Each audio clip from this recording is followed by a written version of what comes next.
Nisa tidak pernah menyangka bahwa kehidupan yang selama ini dianggapnya sebagai awal dari masa depan yang tenang, justru menjadi sumber beban yang perlahan mengikis kebahagiaannya. 3 bulan setelah menikah dengan Yuda, ia masih berusaha menyesuaikan diri dengan rutinitas sebagai istri. Setiap pagi ia bangun lebih dulu, menyiapkan sarapan, menyetrika pakaian suaminya, lalu berangkat bekerja. Sejak awal perkenalan, Yuda dikenal sebagai pria yang berasal dari keluarga berada. Rumah orang tuanya luas, perabotannya tampak mahal, dan mereka selalu tampil rapi saat menghadiri acara keluarga. Semua itu membuat Nisa percaya bahwa ia tidak akan menjalani kehidupan yang serba berkekurangan. Bukan karena mengincar harta, melainkan karena ia merasa akan lebih mudah membangun keluarga jika kondisi ekonomi sudah stabil. Yuda sendiri tidak pernah memamerkan kekayaan, tetapi juga tidak pernah membantah anggapan orang-orang tentang keluarganya. Ketika suatu malam Nisa berkata, "Aku bersyukur kita tidak memulai semuanya dari nol," Yuda hanya tersenyum tipis sambil mengangguk. Senyum itu membuat Nisa semakin yakin bahwa kehidupan mereka memang aman. Namun, ada satu kebiasaan Yuda yang mulai mengganggu pikirannya. Hampir setiap malam setelah mengira istrinya tertidur, Yuda keluar ke teras sambil menerima telepon dengan suara pelan. Wajahnya selalu tampak tegang ketika kembali ke dalam rumah. Saat ditanya, ia hanya menjawab singkat, "Urusan pekerjaan." Nisa memilih mempercayainya karena ia tidak ingin menjadi istri yang mudah curiga. Baginya, kepercayaan adalah pondasi rumah tangga yang baru mereka bangun. Beberapa minggu kemudian, Nisa mulai sering melihat Yanti, ibu mertuanya, datang dengan wajah yang jauh berbeda dari biasanya. Perempuan yang selalu tampil percaya diri itu kini beberapa kali terlihat murung dan mudah gelisah. Suatu sore, Yanti datang sambil membawa beberapa map berisi dokumen. Tangannya tampak gemetar ketika menyimpannya di atas meja ruang tamu. Tidak lama kemudian, Slamet, ayah Yuda, pulang dengan langkah berat. Ia duduk tanpa banyak bicara dan memijat dahinya cukup lama. Dari dapur, Nisa mendengar suara mereka yang sengaja dikecilkan, tetapi beberapa potongan kalimat tetap terdengar jelas. "Kalau bulan ini belum dibayar, mereka akan datang lagi." Suara Yanti terdengar lirih. Slamet mengembuskan napas panjang sebelum menjawab, "Sudah tidak ada lagi yang bisa dijual." Saat Yuda pulang, suasana rumah berubah semakin sunyi. Ia langsung masuk ke ruang tamu dan menatap tumpukan map itu tanpa menyentuhnya. Nisa menghampiri sambil membawa teh hangat. "Ada masalah, Mas?" tanyanya pelan. Yuda menoleh sekilas lalu memaksakan senyum. "Tidak ada yang perlu kamu pikirkan." Nisa belum sempat duduk ketika sebuah amplop tebal terjatuh dari selamap. Tanpa sengaja ia melihat lembar pertama yang bertuliskan tagihan pinjaman, dengan angka yang jauh lebih besar daripada penghasilannya selama bertahun-tahun. Wajahnya langsung pucat. Ia mengangkat lembar itu dengan tangan bergetar. "Mas, ini apa?" Ruangan mendadak hening. Yuda menundukkan kepala, Yanti memejamkan mata sambil menarik napas panjang, sedangkan Slamet hanya menatap lantai seolah kehilangan keberanian untuk menjelaskan. Nisa berdiri memandangi 3 orang di hadapannya, yang selama ini dianggap hidup berkecukupan. Sementara tumpukan surat utang di atas meja memperlihatkan kenyataan yang sama sekali berbeda. Nisa masih memegang salah satu lembar tagihan itu sambil berusaha memahami angka-angka yang tercetak di hadapannya. Jumlahnya begitu besar hingga sulit ia bayangkan dapat dilunasi oleh sebuah keluarga yang selama ini terlihat hidup nyaman. Tangannya perlahan menurunkan berkas itu. Lalu matanya bergantian memandang Yuda, Yanti, dan Slamet. Tidak ada satupun yang langsung menjelaskan. Keheningan justru membuat keadaan semakin menyesakan. Akhirnya Yuda mengaku bahwa selama ini keluarganya memang terlilit utang sejak beberapa tahun sebelum mereka bertemu. Usaha milik Slamet mengalami kerugian besar setelah beberapa pelanggan tidak pernah melunasi pembayaran. Sementara pinjaman yang diambil untuk menutup kerugian terus bertambah karena bunga dan denda. Demi mempertahankan nama baik keluarga, rumah yang terlihat mewah tidak pernah dijual karena masih dijadikan jaminan untuk beberapa pinjaman.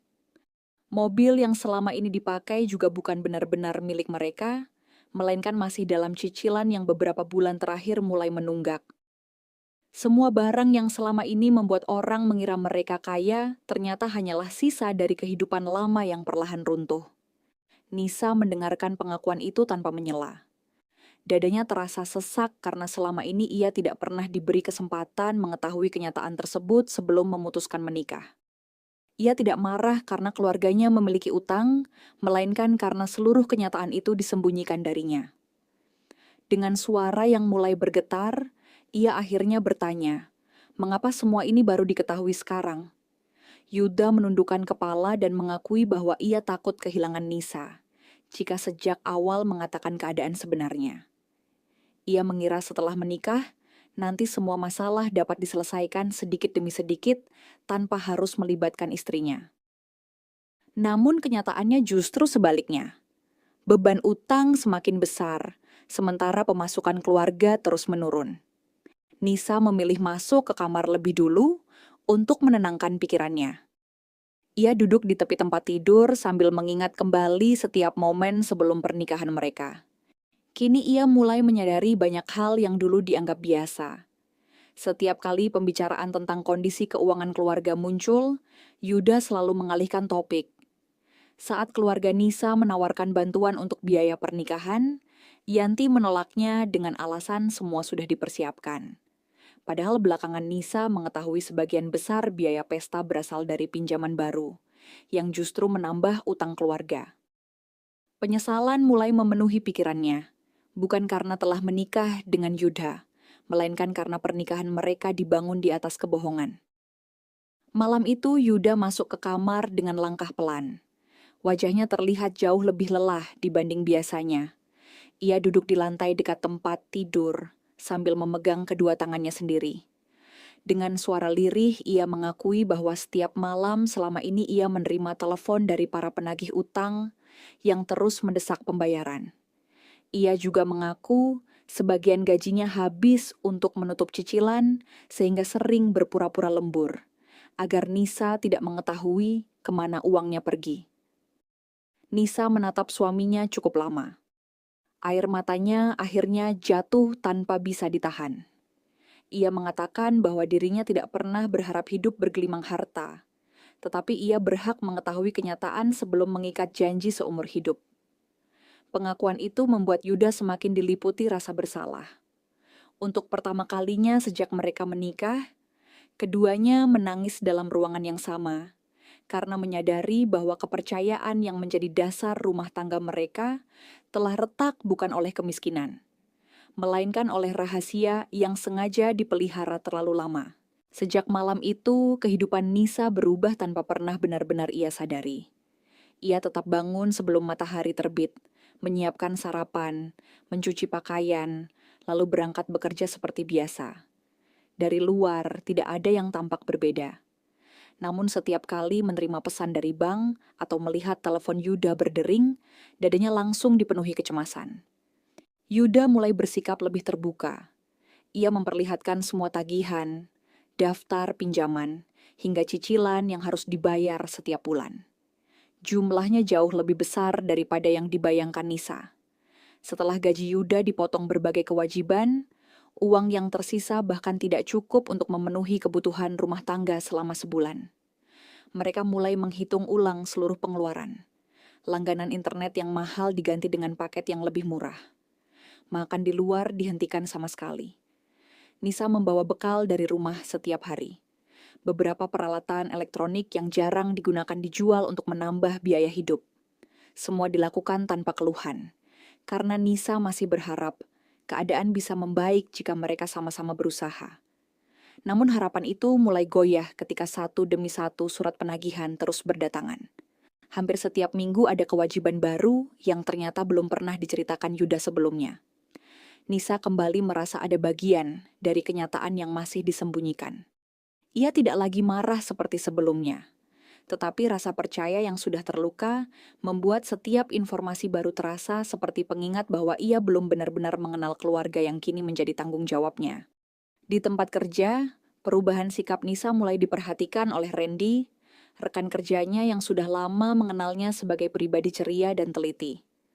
Wajah Nisa kini lebih sering murung, matanya tampak lelah karena hampir setiap malam sulit tidur memikirkan cara membayar kebutuhan sehari-hari. Saat jam istirahat, Randy menghampirinya sambil membawa 2 gelas teh hangat. "Belakangan kamu sering melamun, semuanya baik-baik saja?" tanyanya pelan. Nisa sempat ragu, tetapi akhirnya ia hanya mengakui bahwa keluarganya sedang mengalami masalah keuangan. Ia sengaja tidak menceritakan seluruh persoalan, karena merasa itu adalah aib rumah tangga yang harus dijaga. Randy tidak memaksa. Ia hanya menyarankan agar Nisa tidak memikul semuanya sendirian, karena tekanan yang terus dipendam bisa membuat pikirannya semakin berat. Nasihat sederhana itu terus terngiang hingga Nisa pulang ke rumah. Sore itu ia mendapati Yanti sedang menghitung beberapa lembar uang di meja makan dengan wajah cemas, sementara Slamet duduk diam memandangi buku catatan yang penuh angka. Tidak lama kemudian Yuda pulang membawa amplop berisi gajinya. Tanpa sempat menyisihkan uang untuk kebutuhan rumah tangga, hampir seluruh isi amplop langsung diberikan kepada ayah dan ibunya untuk membayar cicilan yang jatuh tempo keesokan hari. Nisa memperhatikan pemandangan itu dengan hati yang semakin sesak. Ia baru menyadari bahwa sejak menikah, bukan hanya Yuda yang bekerja untuk mempertahankan keluarganya. Perlahan-lahan seluruh penghasilannya sendiri mulai ikut digunakan untuk menutup kekurangan. Meskipun tidak seorang pun pernah secara langsung memintanya melakukan hal itu. Awalnya Nisa menganggap bantuan itu sebagai bentuk tanggung jawab seorang istri. Ia menggunakan tabungannya untuk membeli kebutuhan dapur ketika gaji Yuda habis membayar cicilan. Beberapa minggu kemudian, tabungan itu menipis. Ia mulai menjual perhiasan emas pemberian orang tuanya saat menikah. Keputusan itu tidak diambil dengan mudah karena setiap perhiasan memiliki kenangan tersendiri. Tetapi ia merasa kebutuhan hidup lebih penting daripada menyimpan barang berharga di dalam lemari. Yuda mengetahui hal tersebut dan tampak sangat terpukul. Berkali-kali ia mengatakan bahwa Nisa tidak seharusnya mengorbankan miliknya demi kesalahan yang dibuat keluarganya. Namun setiap kali melihat Yuda pulang dengan wajah lelah setelah bekerja seharian, lalu masih harus memikirkan utang yang tidak kunjung berkurang, Nisa tidak sanggup berpangku tangan. Yang membuatnya semakin kecewa justru bukan keadaan ekonomi mereka, melainkan kenyataan bahwa Yanti masih berusaha mempertahankan gaya hidup yang terlihat mapan di hadapan kerabat. Ketika ada acara keluarga, Yanti tetap mengenakan pakaian terbaiknya dan berusaha menunjukkan bahwa semuanya baik-baik saja. Nisa mulai merasa pengorbanannya tidak sejalan dengan sikap mertuanya. Ia rela melepas barang-barang yang dimilikinya, sementara citra keluarga masih dianggap lebih penting daripada mengakui bahwa mereka sedang kesulitan. Beberapa hari kemudian, sebuah surat pemberitahuan datang lagi. Kali ini isinya bukan sekadar tagihan, melainkan peringatan bahwa rumah yang menjadi jaminan pinjaman dapat diproses jika tunggakan terus berlanjut. Slamet tampak semakin sering termenung.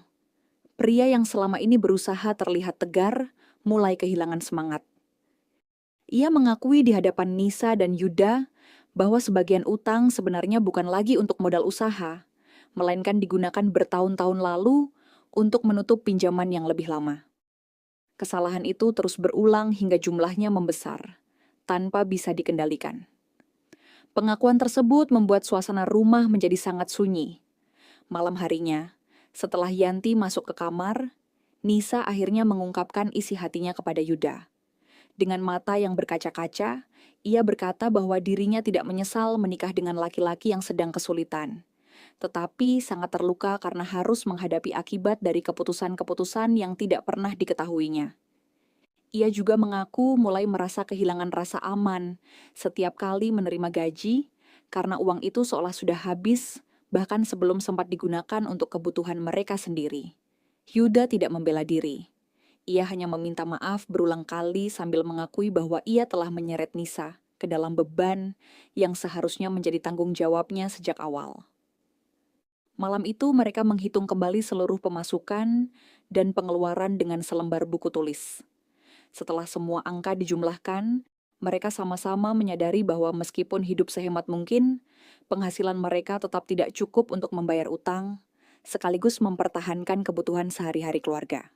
Kenyataan itu memaksa seluruh anggota keluarga berhenti mencari jalan pintas dan mulai menerima bahwa tidak ada lagi yang bisa disembunyikan.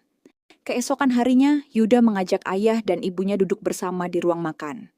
Untuk pertama kalinya sejak masalah itu terbuka, mereka membahas keadaan tanpa saling menutupi kesalahan. Slamet mengakui bahwa mempertahankan rumah selama bertahun-tahun justru membuat beban semakin berat. Cicilan terus berjalan sementara nilainya tidak pernah benar-benar berkurang. Yanti yang sebelumnya selalu menolak menjual rumah akhirnya menangis. Ia menyadari bahwa keinginannya menjaga harga diri keluarga telah membuat anak dan menantunya ikut menanggung akibat yang seharusnya menjadi tanggung jawabnya. Nisa mendengarkan semua pengakuan itu dengan perasaan campur aduk. Rasa kecewa memang belum hilang, tetapi ia melihat penyesalan yang tulus di wajah kedua mertuanya. Tidak lama kemudian, mereka sepakat menemui pihak pemberi pinjaman untuk membicarakan kemungkinan menjual rumah secara baik-baik agar hasil penjualannya dapat digunakan melunasi sebagian besar utang.